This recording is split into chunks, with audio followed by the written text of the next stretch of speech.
Welcome back to the Longhorn 500 presented by MCI Worldcom, and we have a problem on the racetrack. Jacques Lazier went into the pits as the race leader, but going out he had a problem. Right there, exiting the pits, you'll see the cones on the top hand of your screen.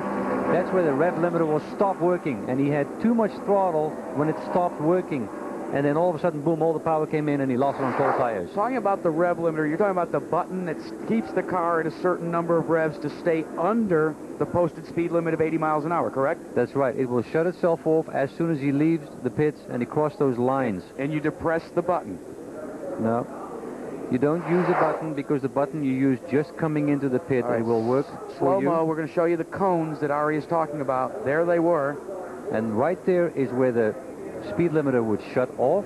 He had too much throttle going, got all that power all of a sudden on cold tires, and the car just veered to the left, and he hit that retaining wall that's there for protection of pit crew members. How disappointed can a young man like Jacques Lazier be after leading his first career Pep Boys Indy Racing League event? This is really the lowest of lows. Yeah, we see it all the time, guys. You lead, you're out, and rookie mistake. All right, we've had 10 lead changes between 8 drivers, and Jeff Ward is now the race leader. Let's go to Vince Welsh. Well, Joe Truselli, we were just talking about how much poise Jacques Lazier had shown and what a great run it was, and just like that, he's in the wall. Hey, you know, I can't say anything, but he did a great job. It looks to me like something mechanical happened to the car there. We're not sure. I'm going to have to assess it, look at the video, and see what happened. But, hey, we're proud of Jacques. He did a great job. And we'll just have to come back next time and do it again. It looks like. Had you communicated with him since the incident? It looks like that they made him get out of the car, so I wasn't able to talk to him. And the car's not going to be able to put a front wing on it because it went over the wall, is that right? Exactly. Yeah, we need to be safe. That's Joe Truselli. The day is done for Jacques Lazier, unfortunately. Now, how about this, fellas? We are now completing lap number 99, and the leader of the race is Jeff Ward. But this car, shot with Firestone tires, will receive $10,000 as the highest running Firestone car at the 99th lap. That's to celebrate Firestone's 99th anniversary building tires here in the United States. Started 12th, and currently in second place. Again, the leader is Jeff Ward. Now, Robbie Unser has a new crew chief or an engineer for the last couple of races named John King, who was at the controls of Kenny Brack's run to the championship. He told me a secret about Robbie Unser. He said, Robbie, because he's a two-footed driver, using his left foot for the brake, has a tendency on high-speed ovals to rest his left foot literally on the brake pedal. And he said, sometimes what they've got to do is try and put a bigger spring so he doesn't engage that brake. It's really frustrated the team in the Petro-Mali operation for Pelfrey. That's not a good thing to do on these kinds of tracks where you don't use the brakes at all, or like Indianapolis where you don't use them. Looks like Robbie may be coming down on the pit road, but you know one thing, you can't lie about it because the telemetry will show it. Right, and Robbie, they'll scold you. And Robbie was one of those guys that had a different pit stop sequence, and now he's coming in behind Jeff Ward. Jeff Ward now bringing it into the pit area. Calvin Fish is standing by to call that for us. Calvin. Well, the leader in the championship brings it in. He's hoping to extend his string of 3 podiums so far this season. Crew's going to be ready for him. New sponsorship on this car for this weekend, Yahoo. And also, Wardy is saying that when he was running in the draft in practice, he was really getting excellent mileage. It's going to be interesting to see at the end of this event who throws the dice, just as Team Menard did at Indy. Vince Walsh, Robbie Unser is in the pits. They changed all 4 tires. They did not make a single adjustment to the car. They love the way his car is handling. He's out of the pits cleanly. The Firestone tires are holding up very well. All right, thank you, Vince. We're closing in on the halfway mark of the Longhorn 500. 208 laps is what we're headed for here tonight. 100 laps complete. So we'll take a commercial break. Jeff Ward, the race leader. Unser is second. Donnie Beechler running third. And Ray is now fourth.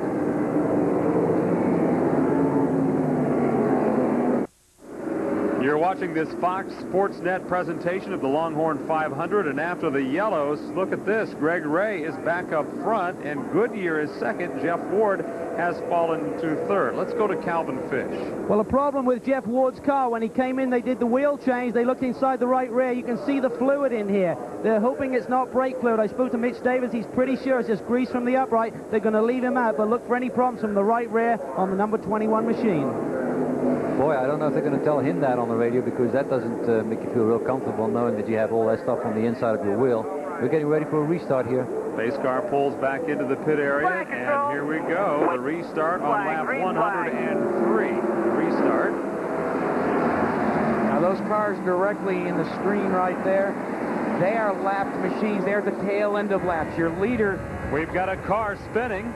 Okay, it's all on the main It's the rookie spinning. That is Ronnie John Cox, and he got airborne. He got some air like a motocross rider would, but landed back on all four wheels. 7, call Brian. Do you see that mark right there? That is what we call a wheel donut. So obviously he made contact with another driver. And as far as what I can see is that Sam Schmidt might have gotten his lap back. So on the restart, there you see some war damage on Eddie Cheever's side of his car, too. If you connect the dots, I bet you maybe they were the two that made contact. We'll have to wait and see. But the ADT car for Ronnie John Cox and Tony Stewart's protege in Tony Stewart's owned machine makes his way back to pit road, but now they're going to have to turn him around because he's pointed in the wrong direction. That's not a good thing. Not a good thing. Let's go to Calvin Fish.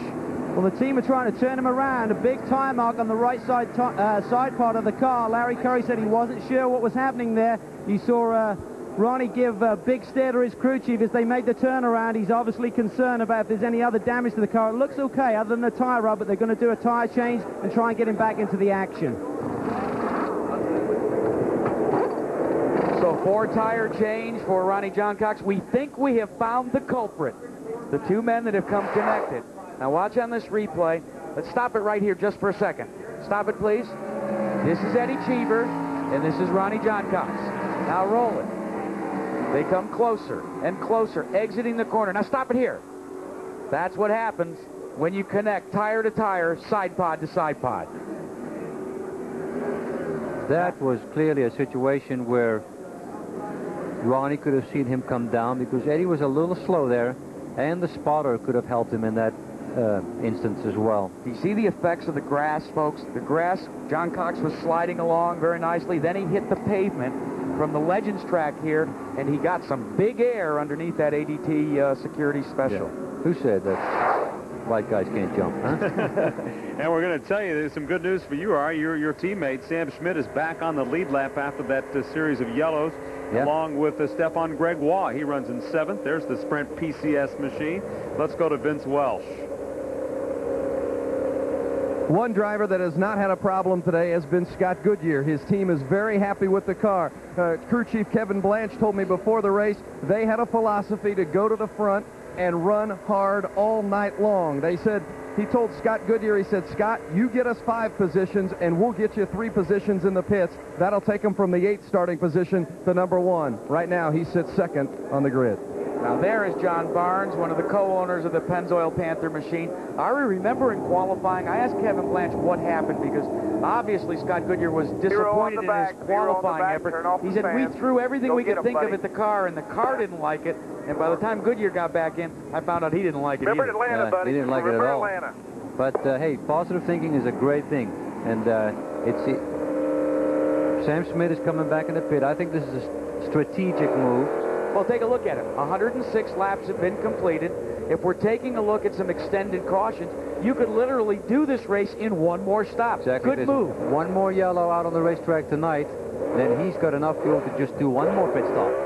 You were talking about the drafting and how you can really save fuel mileage. You compared it to riding behind like you're on the highway and you're behind a truck, right, Ari? That's right. I mean, once I almost ran out of gas on the highway, so I just slotted in behind a truck and went half throttle the whole way. I had the truck suck me down the highway, and I saved a lot of fuel like that, and that's what happens when you're in the drive. See Greg Ray getting ready to restart. He's going cha-ching, cha-ching, because he just received $10,000 from Delphi Automotive, leading the 104th circuit here in the Longhorn 500.